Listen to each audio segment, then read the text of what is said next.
Bon, alors là, j'ai fait 3 coups pour venir jusqu'au green, plus 2. 5 coups sur ce premier trou. Très bien, je viens de faire mon par. Bon, mon Pacalou, là, c'est un par 4, hein. Tu triches pas un peu, non? Non, non, petite Smarty, je ne triche pas. Cela n'a aucun intérêt. J'ai dit mon par. Et je vois que tu sais ce qu'est un par. Bravo.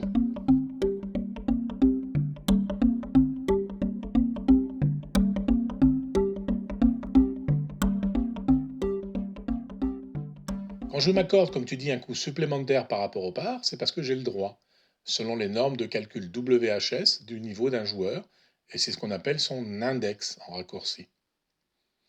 Un joueur qui est capable de réussir tous les parts du parcours, c'est un joueur d'index 0. On dit aussi un joueur scratch. Faire le par sur un trou, c'est faire le nombre de trous exact annoncé par ce trou.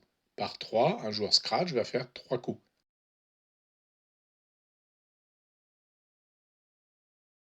Par 4, 4 coups. Et par 5, 5 coups. Les très très très bons joueurs font même souvent bien moins que le par, mais cela, c'est une autre histoire. Pour les joueurs du dimanche, comme moi, il est difficile de réaliser le par idéal. En ce moment, en moyenne, je fais environ 15 coups de plus sur un 18 trous, un peu moins d'un coup par trou. Et on dit que mon index est 15, car 15 coups en plus du par normal, entre guillemets.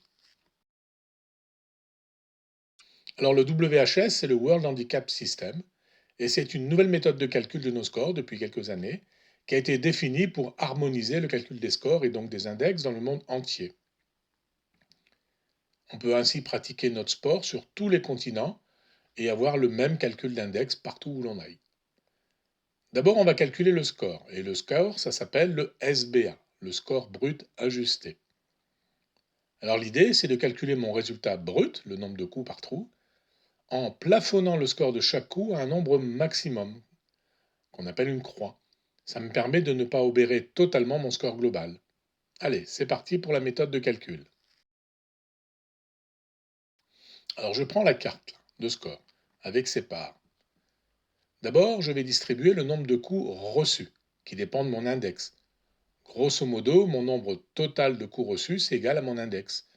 Et ils sont distribués sur les différents trous en priorité sur les trous les plus difficiles, ceux qui ont un HCP faible, HCP pour handicap.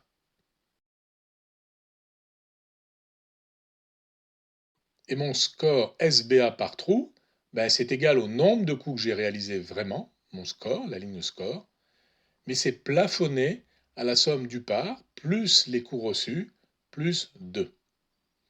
Et on fait ça pour éviter les désastres sur la carte de score des trous galères. Par exemple, on voit que sur le trou numéro 3, j'ai mis une croix parce que j'ai fait beaucoup plus de coups que 3, le par, plus un coup reçu 4, plus 2, c'est-à-dire 6. En fait, j'ai fait beaucoup plus que 6. J'ai mis une croix, et donc mon score SBA, mon score brut ajusté, vaut 6 sur ce trou. On voit que sur le trou numéro 10, par exemple, qui est un par 4 et où j'ai un coup reçu, j'ai fait un score de 8.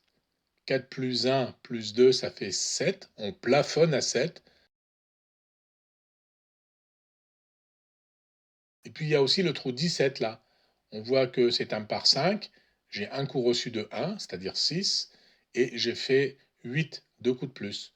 Bah là, je suis encore au maximum, donc je laisse 8. Et on voit que le score brut ajusté total, bah, c'est la somme de tous ces SBA trou par trou. Et ça fait un score de 89. 89 coups au lieu de 72, du coup, c'est 17 de trop, mon petit Pacalou. C'est ça ton index? Très bien raisonné, ma petite Smarty, c'est presque ça. Alors rendez-vous dans la prochaine vignette pour le calcul exact de l'index. Ouais, ben moi, concernant les croquettes, je vais mettre Cassou à l'index.